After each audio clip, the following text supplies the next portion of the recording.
Nama saya Amron Rahman, saya sudah bekerja di Patria 27 tahun. Ketika saya menjadi atasan dari Gen Z ini, nah kita juga harus menyesuaikan ya. Sekarang kalau saya diberikan anak-anak baru training pada tahun 2015, pada saat krisis itu keuangan kita juga kacau. Tapi saya melihat setahun kemudian itu akan terjadi lonjakan yang luar biasa. Saya presentasi kepada BOD bahwa tanggapannya masih kurang bagus ya. Dianggapnya masih belum percaya kalau bulan-bulan depan itu akan mengalami lonjakan luar biasa.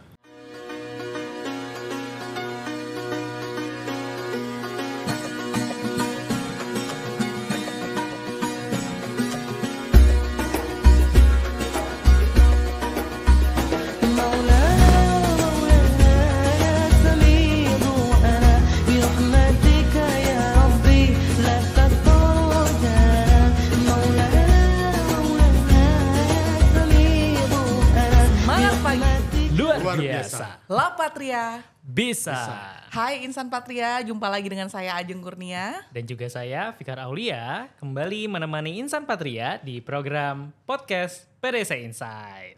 Ya, dan gimana nih Mas Fikar kabarnya di minggu ini? Alhamdulillah, baik dong Mbak Ajeng. Tapi ini Alhamdulillah. karena masih awal tahun Mbak ya. Jadi vibesnya tuh masih ini menghadapi project-project baru, target-target baru. Yang nih kayaknya lebih menantang ya dibandingkan dengan project dan target tahun lalu gitu Mbak. Oh gitu. Bener, Tapi Mbak. kan gitu, target itu kan biasanya lebih challenging gitu ya. Nah iya bener, Nah, challenging. Betul, dan ngomong-ngomong soal challenging, itu saya jadi ingat salah satu buku yang pernah saya baca, yaitu Apa tuh? Adversity Question. Pernah denger gak? Adversity Question. question. Pernah denger Mbak ya, cuman lupa. Ya, apa tuh Mbak?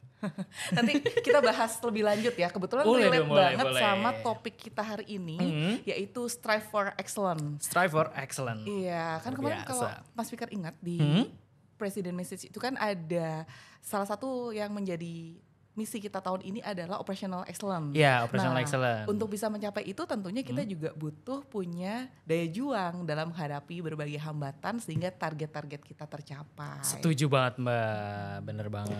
Dan kayaknya kita nggak berdua aja ya sharingnya. Oh iya Kita dong, nggak Abdul ya Mbak ya. Kalau misalnya tidak bintang tamu, menghadirkan betul. narasumber yang top banget. Oke. Hari ini kita sudah bersama siapa Mbak?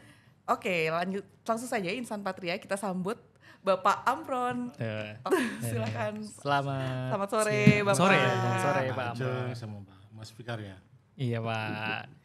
Gimana Pak kabarnya sore hari ini Pak? Alhamdulillah sehat. Alhamdulillah. Walafiat udara di luar juga enak gitu. Jadi semangat Iya. kesininya tadi. Nggak panas tapi nggak hujan juga nggak dingin juga ya Pak ya? Cuman maaf ini agak sedikit tenggorokan. Luar biasa. Iya, iya, Oke, Pak Amron gimana sekarang aktivitas dan kesibukannya? Ya, aktivitas saya sekarang bagaimana tugas-tugas saya akan saya berikan kepada pengganti saya. Kebetulan saya udah mau memasuki pensiun. Jadi kewajiban saya bagaimana mentransfer itu kepada pengganti saya.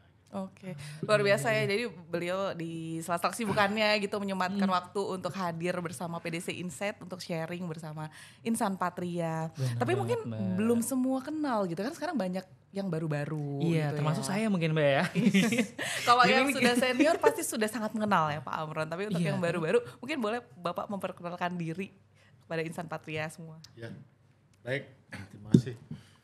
Nama saya Amron Rahman, gitu ya.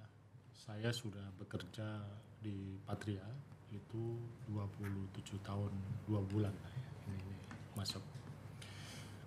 Nah, awalan saya masuk ke sini dulu adalah sebagai sales ya. Nah, Iya Pak. kemudian sebagai sales. Nah, saya direkrut waktu itu karena dulu waktu itu adalah Patria hanya supply kepada UT. Jadi belum kepada seluruh. Nah, pendiri-pendiri Patria dulu sudah memikirkan bagaimana kalau UT ini collab, tidak ada order dan sebagainya. Sehingga nasib UT ini seperti apa gitu. Nah, saya direkrut ke sana untuk memasukkan bagaimana memasarkan produk di luar UT. Ke dealer-dealer, ke end user dan sebagainya. Sehingga kita muncul sekarang dealer-dealer ada Mercy, ada Volvo, ada segala macam. Scania gitu ya. Terus kemudian customer end usernya itu sekarang banyak, ada PAMA, ada KPP, ada segala macam banyak gitu ya. Nah, terus kemudian saya jadi sales itu saya masuk tahun 96. Itu menjadi sales sampai 2015. Nah, 2015 saya masuk ke manajerial selama kurang lebih 6 tahun. Kemudian saya sampai sekarang menjadi GM. Nah, luar biasa. GM jadi kira-kira 27 tahun 2 bulan. Jadi cukup lama ya. Luar biasa. Tadi judul yang disampaikan sudah sampai mengalami naik turunnya Patria lah. Iya, sudah Pak. alami. Jadi mungkin itu sampai sekarang. Oke. Pastinya dalam perjalanan karir ada situasi-situasi yang berkesan gitu ya Pak ya. Boleh nggak Pak menceritakan salah satu contohnya yang paling berkesan selama perjalanan karir 27 tahun lebih di Patria Group? Mungkin beberapa ya, bukan satu ya. Pada tahun 2015 pada saat krisis dulu Patria mengalami krisis dan semua industri ya. Nah, tapi saya melihat setahun kemudian itu akan terjadi lonjakan yang luar biasa. Nah, pada tahun 2015 krisis itu keuangan kita juga kacau, tidak ada gitu ya. Nah, saya melihat itu pada bulan Oktober tahun 2015. Tapi saya memprediksi dan saya presentasi kepada kepada BOD bahwa pada Maret 2016 akan terjadi lonjakan luar biasa, permintaan luar biasa atas trailer maupun produk-produk lainnya. Gitu ya. Saat saya presentasi di depan BOD, ya tanggapannya masih kurang bagus ya. Dianggapnya masih belum percaya kalau bulan-bulan depan itu akan mengalami lonjakan luar biasa. Gitu ya. Saat itu kita nggak punya material, komponen dan sebagainya. Sedangkan komponen material itu adalah kita import 4 bulanan kira-kira datang. Jadi ketika saya Oktober saya minta kepada BOD untuk disediakan sebagian saja. Saat itu saya memprediksi ada 150 set trailer yang akan di-link. Ketika saya tidak mempropos ini, maka kita akan kehilangan momen untuk itu. Saat itu tidak, responnya kurang bagus, masih belum yakin atas apa yang saya presentasikan. Oke, di meeting BUD saya ngalah, tapi saya lobby kepada GM saat itu, sama direksi-direksi yang sekiranya sepaham dengan itu. Gitu ya. Tahu kenapa minggu berikutnya dipanggil lagi ke meeting BUD, yang waktu itu langsung dipimpin oleh Pak Lodi. Ya. Dan saya presentasikan lagi, kemudian dipanggillah PPC untuk memperhitungkan berapa.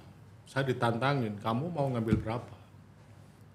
Saya minta bantuan 20 set saja, nanti ketika terjadi dealing, itu akan keberlanjutan. Dan alhamdulillah diberikan 20 set, apa yang saya minta. Itu merupakan tonggak sejarah, sehingga sampai dengan tahun 2019, itu dealing bulan Maret, itu sejumlah 50 set. Saya padahal punya modal 20 set. Kemudian dibelikan lagi, dibikin lagi sampai dari 2015 ke 19 puncak-puncak jualan itu. Sehingga keberlangsungan sebuah penjualan dan revenue yang kita dapat sangat luar biasa di tahun 2019. Itu yang saya ingat luar biasa. Kemudian yang nomor 2 nih yang paling unik. Oke. Yang paling unik pada tahun 2019 awal. Itu saya ditugaskan ya ke dunia lain. Dunia lain. Dunia lain maksud saya UTE, ini kan manufacture alat-alat berat. Tapi saya dipindahkan ke anak perusahaan, salah satu adalah PMP. Patria Maritim Perkasa. Yang kita tahu semua bahwa dunia bisnisnya adalah di maritim. Itu sangat-sangat berbeda dengan dunia yang digeluti awalnya gitu ya. Saya saat itu diberi jabatan GM, marketing dan sales untuk nanganin 2 hal. Unit baru, penjualan unit baru, sama servis. Servis ada di Banjarmasin, kemudian unit baru ada di Batam. Itu yang boleh dikatakan luar biasa sampai saya stres dan sakit. Waduh.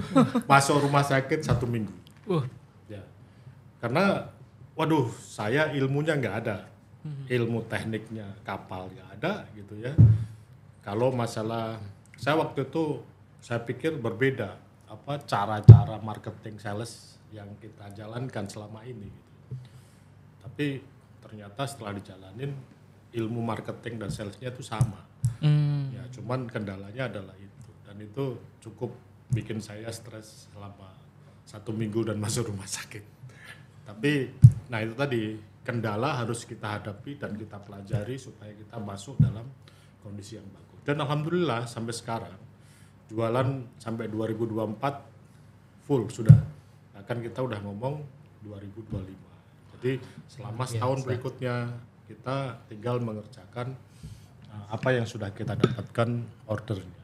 Gitu. Jadi berbuah manis lah. Nah selama beberapa tahun ini mengalami lonjakan sales maupun keuntungan yang besar bagi perusahaan.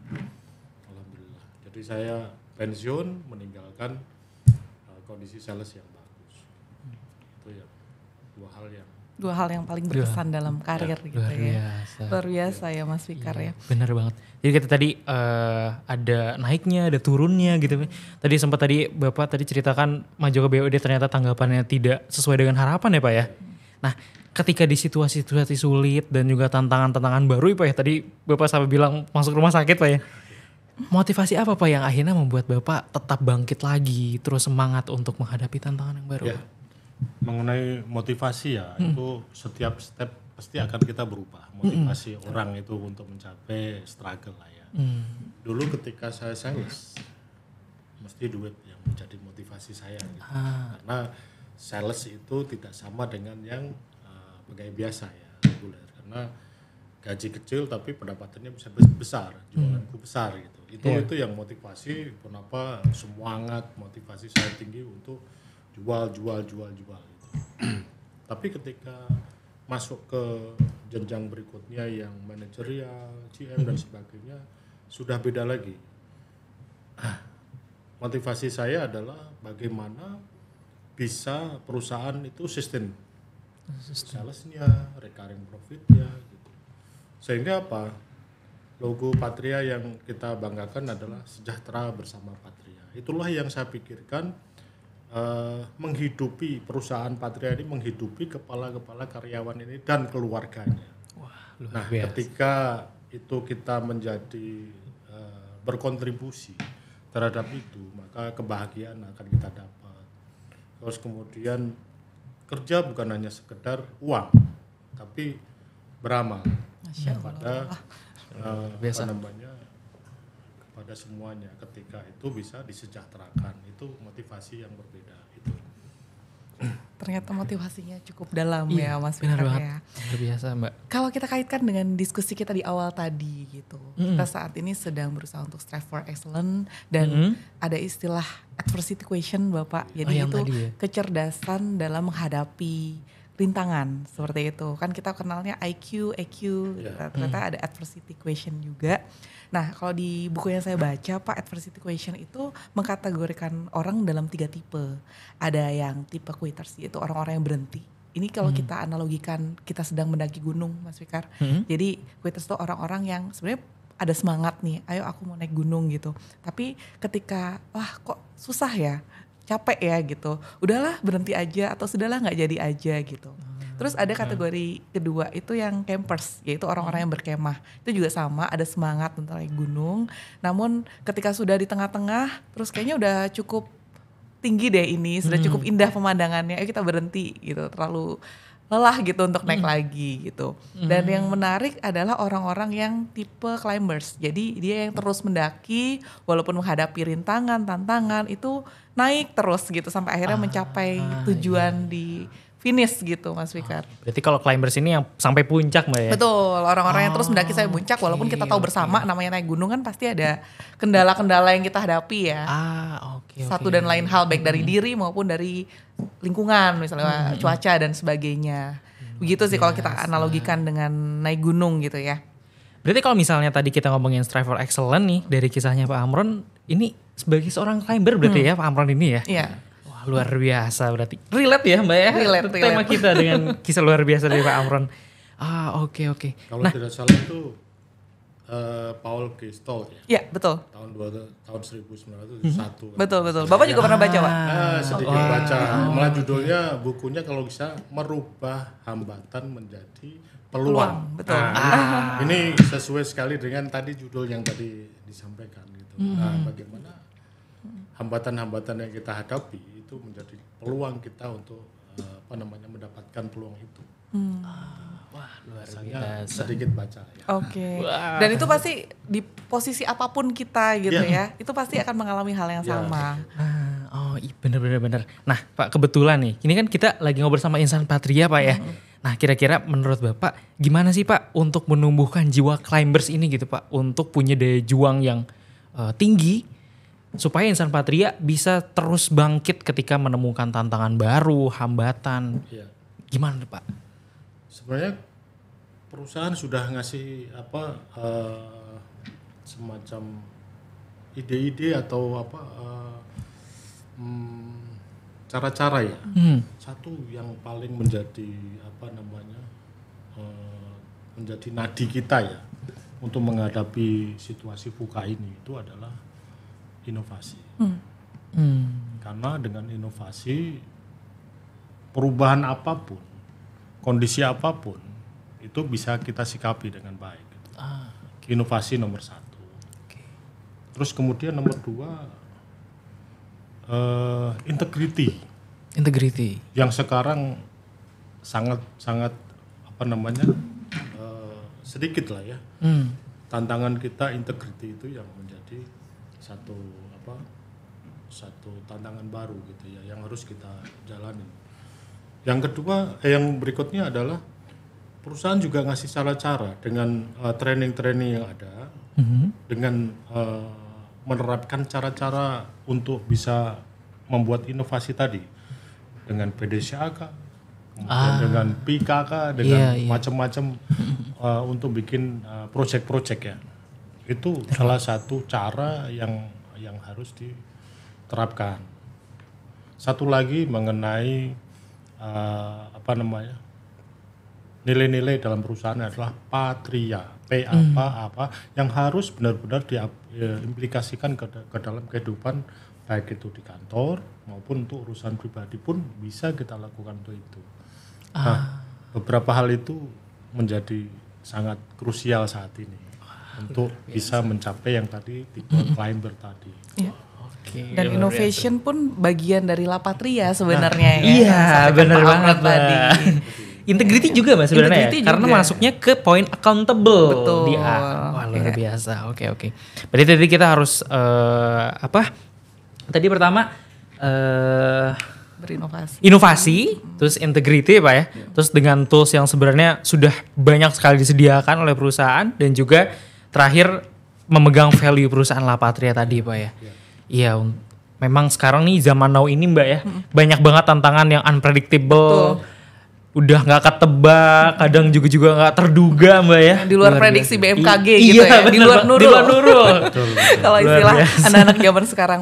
Nah Pak, kan kita sekarang banyak bertemu dengan Gen Z ya, Gen Z. Yang lahir di tahun 97 sampai 2012 gitu. Saya termasuk Gen Z berarti. Gen Z ya, oke. Ini sebelah saya juga Gen Z.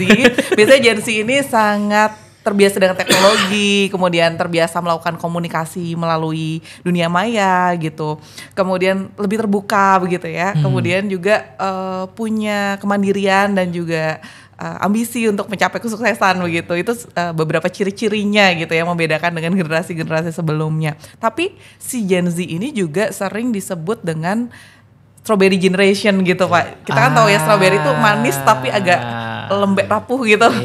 Tapi sebenarnya strawberry ini juga bisa diolah menjadi berbagai makanan yang enak, minuman yang enak gitu kan. Jadi gimana nih biar Gen Z ini bisa punya strive for excellence atau adversity equation yang baik menurut Pak Amron, bagaimana Pak? Ya, saya coba pernah baca bukunya Renal Kasali ya. Bukunya yang berjudul adalah Generasi Strawberry. Ini pas. Jadi beliau menggambarkan bahwa generasi diibaratkan sebagai tadi buah stroberi yang kalau dilihat adalah keren, warnanya juga menarik, kemudian menarik lah gitu ya.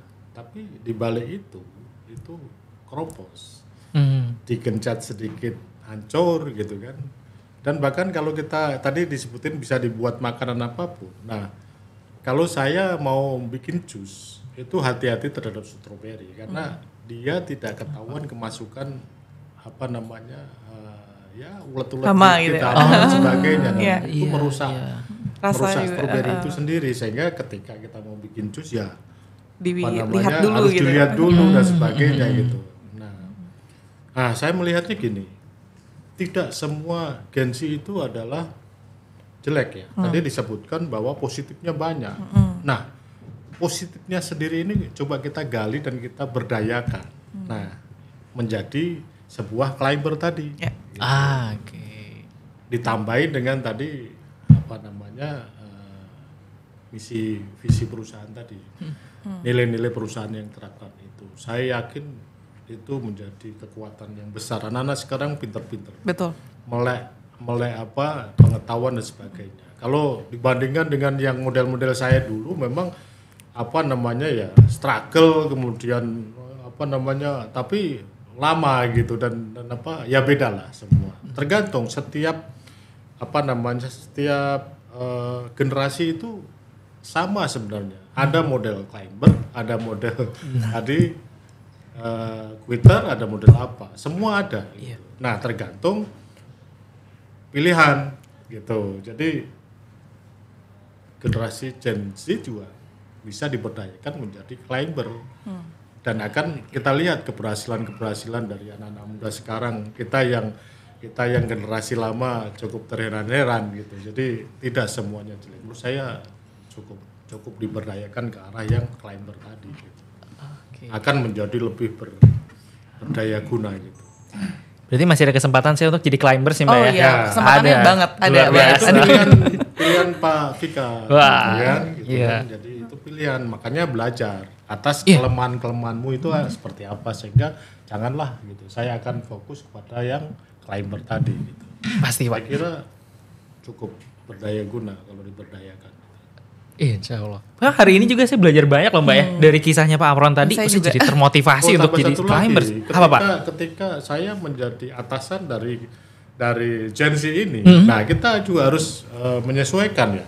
Sekarang kalau saya diberikan anak-anak baru, training dan sebagainya. Kalau dulu itu saya berikan ini loh begini ya kan. Tapi sekarang lain, saya harus menerapkan dia minggu depan kita akan ngomong topik ini. Cari informasinya, presentasikan, baru kita masukin. Kita kasih guidance aja, dia akan mencari dan itu karena salah satu sifat dari Gen Z ini, dia itu pengen didengar, punya ide apa pengen didengar. Nah itu yang kita lakukan dan itu efektif. Dan saya tanya kepada orang anak buah itu senang dengan model yang begini. Nah itu memang seorang pimpinan yang beda generasi. Harus kita bisa fleksibel ya Pak ya untuk itu. Ya, diberdayakan karena dia menguasai ilmu, menguasai teknologi dan sebagainya yang kita sebenarnya sok-sok tahu juga gitu. Iya, kalau bahasa culture yang kita punya tuh harus agile gitu ya Pak ya. Dengan berbagai generasi. Benar banget, luar biasa. Kebahas semua Mbak ya. Iya. Sudah tidak sadar poin-poin value-nya. Betul. Nah, tadi kan udah ngobrol soal si tipe-tipe adversity quotient tadi ya Mbak ya. Ada climbers, ada campers. Nah, ini juga saya nih termotivasi nih sebagai Gen Z nih. Gimana sih Mbak cara untuk mengembangkannya mungkin Pak ya, mengembangkan si adversity quotient itu ada caranya nggak sih Mbak? Oh ya, kalau yang saya baca di buku yang sama dengan yang pernah dibaca Pak Amron itu caranya salah satunya dengan lead gitu. Lead apa ini ada panjangannya ya. Apa? Jadi L-nya itu listen. Jadi kita mendengarkan dulu diri kita gitu. Apa saja sih yang menjadi reaksi kita saat kita menghadapi kesulitan gitu. Kita menjadi seperti apa ketika kesulitan itu datang gitu. Itu kita kenali dulu diri kita, kemudian kita explore gitu. Jadi kita gali apa saja yang menjadi penyebab dari hambatan-hambatan itu. begitu. Kemudian setelah kita tahu apa penyebabnya, kita lakukan analisa gitu. Faktor-faktor apa yang dalam under control kita dan faktor-faktor apa yang di luar kontrol kita itu. Setelah kita lakukan analisa, baru kita bisa melakukan hal-hal yang bisa kita lakukan untuk meminimalisir kondisi-kondisi negatif yang menghambat tujuan kita. Kurang lebih seperti itu sih. Lead tadi ya, L-nya listen, E-nya explore, betul. A-nya analyze, dan D-nya D-nya do. Wah, secara konsep seperti itu Iya, Mbak secara ya? konsep di buku seperti itu. Tapi mungkin kita tanya ya kalau Pak Amran Nah, iya, bener. mengimplementasikan Bener banget. seperti apa. Kita udah Gimana, Pak? sehati ya ini Ya. pertanyaannya. Ya kebetulan memang saya baca, ya bukan detail tapi baca. Tapi saya kombinasikan dengan yang lain. Oh, gitu. Ada lagi Pak, ada lagi Pak. Kombinasikan dengan pengalaman saya. Nah, apa yang tadi disebut lead, itu menurut saya gabungkan dengan, itu stall ya tadi. Kemudian kita gabungkan dengan buku yang tadi saya sebutkan, Renal Kasali. Lead itu masuk ke dalam kemampuan digitalisasi gitu. Karena itu mencari informasi, menggali, menganalisa dengan banyak yang berhubungan dengan itu. Tapi saya tambahkan menjadi interpersonal skill. Nah, jadi itu yang tadi 4 itu adalah kemampuan digitalisasi, yang kemudian saya tambahkan adalah interpersonal skill. Itu interpersonal skill itu terutama komunikasi, adaptif, ya, kemudian berkolaborasi sama kreatif. Nah, itu yang saya sebutkan tambahan. Dan itu menjadi sebuah kegiatan yang semut. Bisa saya ceritakan pengalaman saya dari ini untuk tadi sebut dari 4 lead plus interpersonal skill. Nah, saya tidak melihat satu bagian, tapi itu urutan yang tadi AG tadi kan secara teratur ya. Jadi teratur urutan sehingga mencapai climber yang bagus ya. Nah, berdasarkan pengalaman saya yang sudah saya terapkan ini, karena saya dari awal sales ya. Saya coba ceritakan. Ini bukan berarti tapi bisa untuk semua. Betul. Ya. Ini sebagai gambaran contoh aja karena memang saya menguasai di sales. Dulu saya pertama kali masuk ke sini, saya orang sospol, bukan orang teknik ya. Benar, bukan orang marketing ya Pak ya, biasanya sales marketing. Kalau marketing saya belajar sebelum kerja di sini. Saya dulu di sales mobil. Banyak training-training dari Astra itu saya adopt, itu mungkin membantu dalam hal marketingnya. Tapi ketika saya masuk ke Patria, waktu wawancara aja dipertanyakan, kamu sospol. Padahal yang saya minta adalah teknik mesin gitu. Nah, saya karena pengalaman di marketing itu, saya sampaikan aja, saya pengalaman di marketing, akhirnya masuk. Nah, ketika saya masuk mining pertama kali dulu, bingung. Saya nggak tahu produknya, saya nggak tahu marketnya, saya tahu produk-produk ini dan sebagainya. Dulu nggak ada mentor sama sekali, ya kan. Artinya saya menggunakan tadi lead. Lead adalah listen, mendengarkan. Saya mencari tahu kekurangan saya apa. Nah, saya dapetin 2. Satu adalah kemampuan saya dalam menguasai spek produk. Dan yang kedua adalah bagaimana sasaran jual terhadap produk itu. Itu 2 hal yang di listening tadi. Sehingga cara saya untuk menguasai produk itu, saya orang sospol ya, wah berat. 3 bulan mau keluar dulu. Aduh. Gara-gara mempelajari spek. Tapi ternyata di belakang saya anak baru lahir. Terus pekerjaan ini yang saya inginkan. Gitu. Jadi ya oke, saya tetap lanjut. Saya harus belajar bagaimanapun caranya gitu. Nah, belajar saya untuk spek ini adalah dulu ada Pak Teguh, ada Pak Oni, ada Pak Dedi, ada apa. Ketika dia ngomong apapun tentang produk, saya dengerin. Bagaimana saya bisa seperti itu. Gitu. Saya dengerin berbagai macam. Kan kulit-kulitnya bukan bikin produknya. Kecuali kalau bikin produknya harus belajar ilmunya kan gitu. Saya kulit-kulitnya saja. Nah, dari situ belajar buku-buku, kegunaan plat ini untuk apa dan sebagainya. Udah saya kuasai. Yang kedua, bagaimana caranya jual ini kemana gitu. Padahal saat itu nggak seperti zaman sekarang.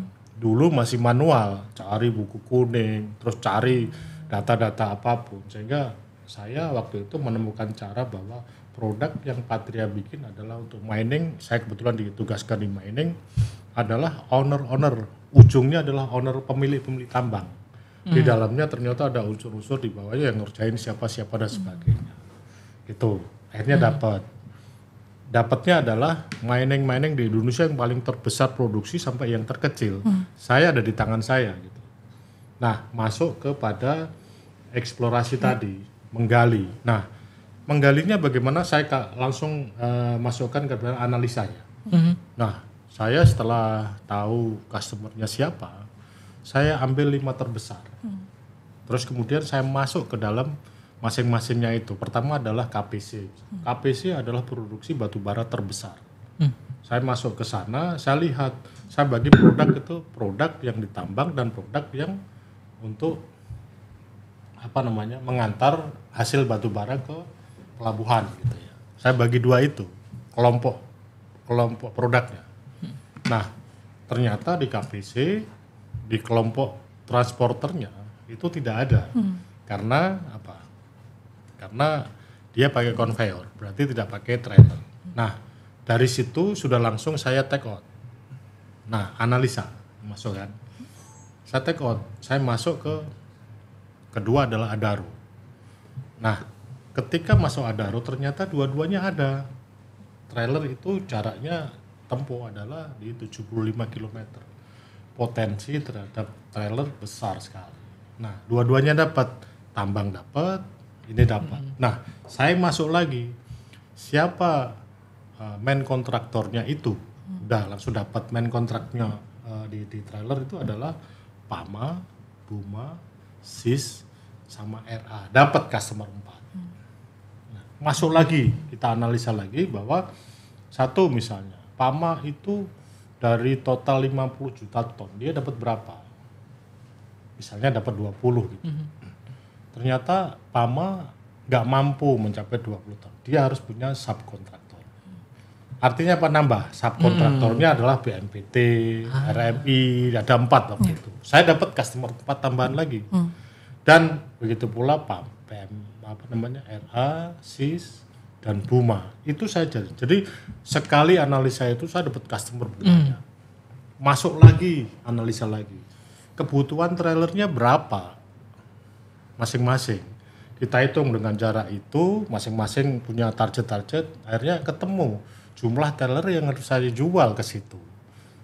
Ya kan? Kemudian tadi ya sudah dapat customer banyak dan belum lagi tambangnya tadi sama, main kontraktornya siapa dan sebagainya, dapat semua. Jadi angka yang mau jual saya dapat gitu. Jadi lakukan jualan. Jadi pertama saya manggil subkonnya PAMA. Saya undang ke sini presentasi produk, beli trailer semua. Begitu pula yang lain. Nah, itu ya tadi ya. Udah tadi 4. Okay. Nah, tadi kan saya menambahkan bahwa interpersonal skill ya. Nah, dalam proses itu bagaimana kita berkolaborasi dengan teman-teman. Kolaborasi tadi dengan tim AE, kita survei, kita lihat lapangan seperti apa, trailer yang pas apa dan sebagainya. Komunikasi, nah, 2 komunikasi. Komunikasi dengan teman-teman, dengan sejawat maupun dengan customer itu harus bagus di situ. Karena apa? Contoh misalnya, saya ketika datang ke customer ada kebutuhan ini. Di kantor itu sudah menyediakan SOP bahwa kita nulis yang namanya form untuk diberikan ke AE gitu. Itu kan selesai diisi, kirim, ya kan? Selesai. SOP berjalan. Tapi dengan cara komunikasi yang baik, interpersonal yang baik, saya nggak mau melakukan itu.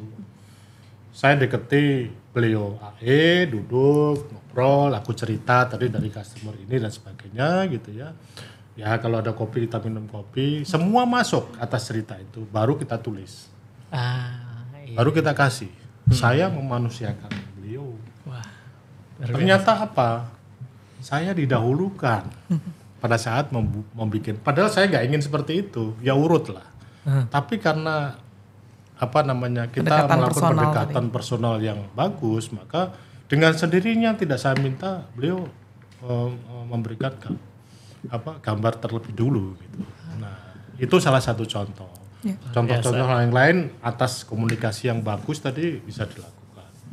Adaptif, interpersonal skill, adaptif ya. Kondisi apapun harus kita siap. Customer yang kuasar, Medan, RA dulu. Itu pun bagaimana kita menyikapi itu akhirnya deal banyak. Contoh misalnya, saya tidak pernah datang ke customer langsung ketika saya datang ke Kalimantan, tapi saya harus datang malam-malam, pas makan malam, saya ada di situ makan-makan dan sebagainya. Kemudian di belakang kita ngobrol-ngobrol, saya termasuk kita ngobrol spek, harga, kontrak. Paginya langsung kontrak. Contohnya seperti itu. Jadi ada sesi informal Ya. meeting dulu gitu ya, Pak ya, sebelum Jadi, meetingnya sebenarnya. Ya, yang satu lagi adalah kreatif. Ya, tadi bagian-bagian yang saya bicarakan adalah segi-segi kreativitas yang perlu kita lakukan kepada customer, kepada teman-teman sejawat, teman-teman pabrik dan sebagainya sehingga bisa smooth gitu. Nah, saya memasukkan interpersonal skill itu ternyata menjadi keberhasilan lah ya. Semua pihak gitu menerima dengan senang hati keberhasilan bersama-sama karena melibatkan seluruh organisasi yang ada gitu. Kalau hanya sekedar A sampai C tadi itu hanya cara-cara aja, tapi dibalut dengan cara yang seperti itu menjadi sangat efektif. Gitu. Luar biasa. Keberhasilan itu kita tempuh dan kita capai bersama-sama. Gitu. Itu yang saya lakukan. Mantap Mbak ya. Tercerahkan dong ya. Iya, luar biasa ceritanya. Jadi sebenarnya bukan hanya lead tadi ya Pak ya, tapi ada interpersonal skill yang membalut si lead itu supaya tadi tidak kaku Pak ya. Jadi ada kreativitasnya, ada komunikasinya, ada adaptifnya. Betul. Wah luar biasa Pak. Ini serius saya termotivasi Pak. Luar biasa. Jadi kalau selama ini saya baca itu adversity question cuma kita capai dengan lead, ternyata ditambahkan nih dari Pak Amron untuk lebih efektif lagi, plus interpersonal skill gitu ya. Bener banget Mbak. Oke, nggak terasa sudah cukup panjang ya obrolan kita. Beneran gak kerasa Mbak ya, luar biasa. Tapi kalau di bahasa YouTube tuh isinya daging semua gitu. Iya, pasti bener Pak. Kalau bahasa Gen Z ya, daging semua. Itu artinya dari awal sampai akhir tuh ada berbobot isinya semua gitu Pak. ya. Oke. Baik Pak Amron, ada nggak nih Pak pesan-pesan untuk insan Patria sekarang gitu biar lebih termotivasi untuk strive for excellence? Ya mungkin berarti kita merangkum yang tadi ya sebenarnya. Jadi selalu inovasi adalah menjadi darah kita ya, nadi kita untuk selalu siap menghadapi kondisi VUCA tadi. VUCA itu sebenarnya udah zaman dulu. Sejak kita belum lahir pun zaman bapak-bapak VUCA itu adalah yang abadi. VUCA itu terjadi perubahan yang macam-macam itu ya dari dulu. Dulu perangan, sekarang enggak, itu kan VUCA juga. Iya. Ya kan? Jadi tinggal situasinya aja yang berbeda. Iya. Itu nadi dalam ini adalah inovasi. Ditambah dengan kesadaran diri sendiri untuk menggali kekuatan kita. Itu tingkatkan saja gitu. Perusahaan sudah ngasih cara-cara dan sebagainya, itu jalanin gitu. Ya kan? Jadi Climbers merupakan motivasi kita ya. Supaya tetap bagi kita keluarga, pribadi maupun perusahaan semuanya bisa tercapai gitu. Wah, mantap Pak. Berarti tadi VUCA itu pasti sebenarnya selalu ada Pak ya. Sekarang, dulu, ataupun nanti itu kan selalu ada. Tapi dengan inovasi dan juga tadi kita sadar tools-tools yang sudah diberikan oleh perusahaan, itu kita pasti bisa untuk menghadapi si VUCA dan jadi Climbers tadi Pak ya. Oke, wah keren banget Mbak nih hari ini ya. Iya, nggak terasa ya. Seru sekali diskusi kita sore hari ini dan sudah sampai di penghujung acara sepertinya di akhir episode ini. Benar banget. Terima kasih Pak Amron sekali lagi. Sama-sama. Moga-moga menginspirasi lah. Sangat menginspirasi, Amin, Pak. sangat, Pak. Semoga perjalanan Bapak setelah ini itu sukses terus, Pak. Amin. Dan dengan Bapak di sini, kisah Bapak itu bisa terus memotivasi insan Patria dan juga kita sebagai Gen Z nih yang masih ada di Patria. Semangat. Ya, dan terima kasih juga untuk Insan Patria yang sudah menyaksikan episode kali ini. Jangan lupa like, comment, share, subscribe juga. Kalau ada pertanyaan terkait topik ini bisa dituliskan di kolom komentar juga. Dan nanti akan kami teruskan kepada Pak Amron gitu ya untuk dijawab gitu ya. Oke, kalau gitu kita dari tim PDC Insight pamit undur diri. Terima kasih dan sampai jumpa.